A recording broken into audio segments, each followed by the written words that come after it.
to talk to me about Islam. It was very unexpected because I wasn't really looking for Islam. I did buy the stuff, but I wasn't really taking it seriously. I just thought it was part of my collection of Arab cultures.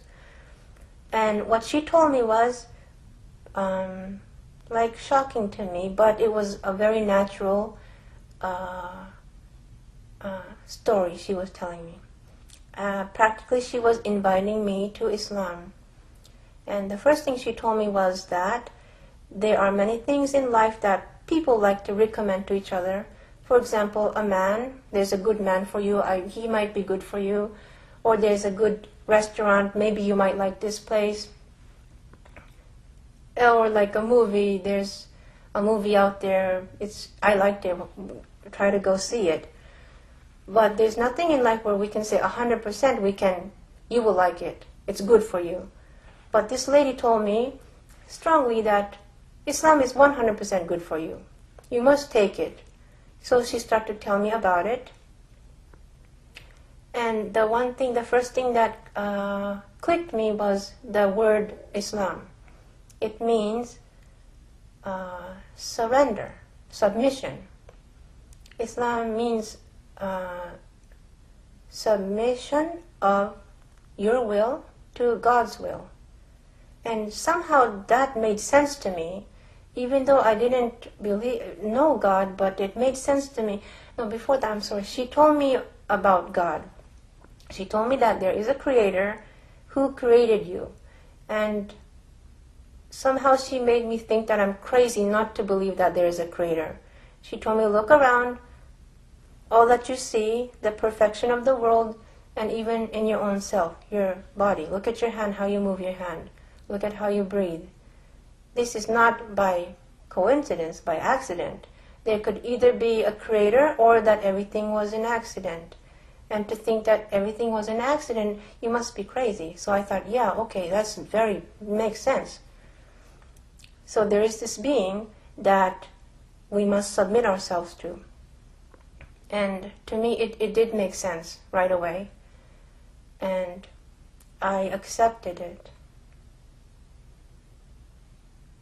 Yes. Meaning you became a Muslim at this time? I became a Muslim over the phone. I couldn't deny anything. I couldn't object to anything she was saying. Mm-hmm. So I did, what is Shahada is the, what do you call Shahada in English? Like to Announce the commitment and the covenant. Yes, covenant, yes. At the time I acknowledged myself that I was the creation and my will has to be submitted to the will of the Creator because the earth was running by the Creator's will. And I realized that that's why it makes sense that nothing in life really goes the way we want it to be. And that's why I was fighting all this time to get what I wanted. But the lady told me if I submitted that will to the Creator's will, you will be at peace because you will know that you're not the one who has the power. And what happened after that? After that, she told me, you have become a Muslim. And I was very scared from that, that she pronounced that, because I said, I don't want to be Muslim. I don't want to be like those people out there. Because I've seen Muslims, they don't look good, they're kind of scary, they look weird, and they don't have good reputation, and I didn't want to be among them. So I had, even though the idea was great, me being part of that was a little bit, it took a little time, like maybe some weeks, yes, unfortunately. And what next? And then,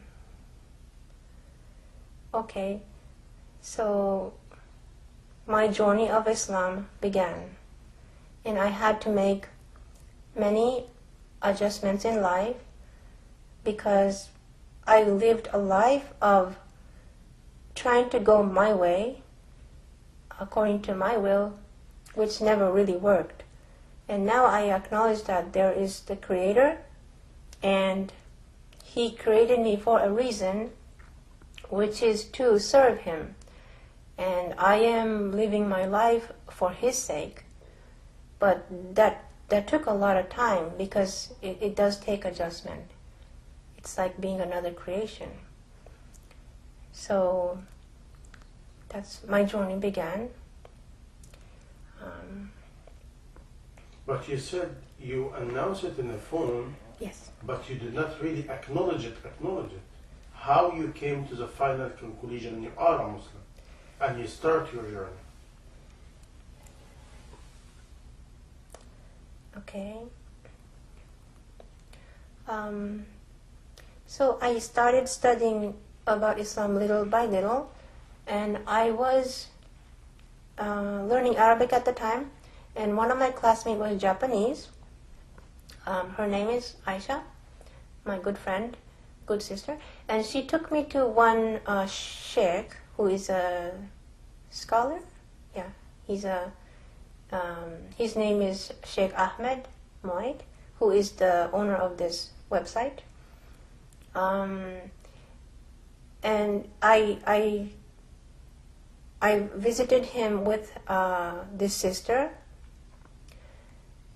and he did take me step by step. He took me step by step over a long period of time, what it really means to be a Muslim, and that was different from what I was learning about Islam. To me, Islam was still like a nice ideology. It was perfect. It makes sense. But I guess I wasn't really applying it in my life. I was covering my head and things like that, but I wasn't really. But I could do more. And what the Sheikh taught me is that we seriously have to serve the Creator. And that made things easier for me because it takes off all the extra things. I was trying to have still this and that at the same time. But I learned that we have to focus on being a good servant, a good servant to the Creator. We owe it to Him. And that kind of simplified many things for me. Yeah. What major change of your life at this time? Major change. Okay, I divorced my first husband. I realized that he had his life, his goal was not the same as mine. My goal, according to Islam, is in the hereafter. We know for a fact that there is no life in this life. We cannot get anything we want, and even if we did get what we wanted, it's not going to last, and nothing is going to last. So I turned my focus towards the hereafter. So then I couldn't live together because we had completely different goals. So it was a friendly divorce. We were both happy about our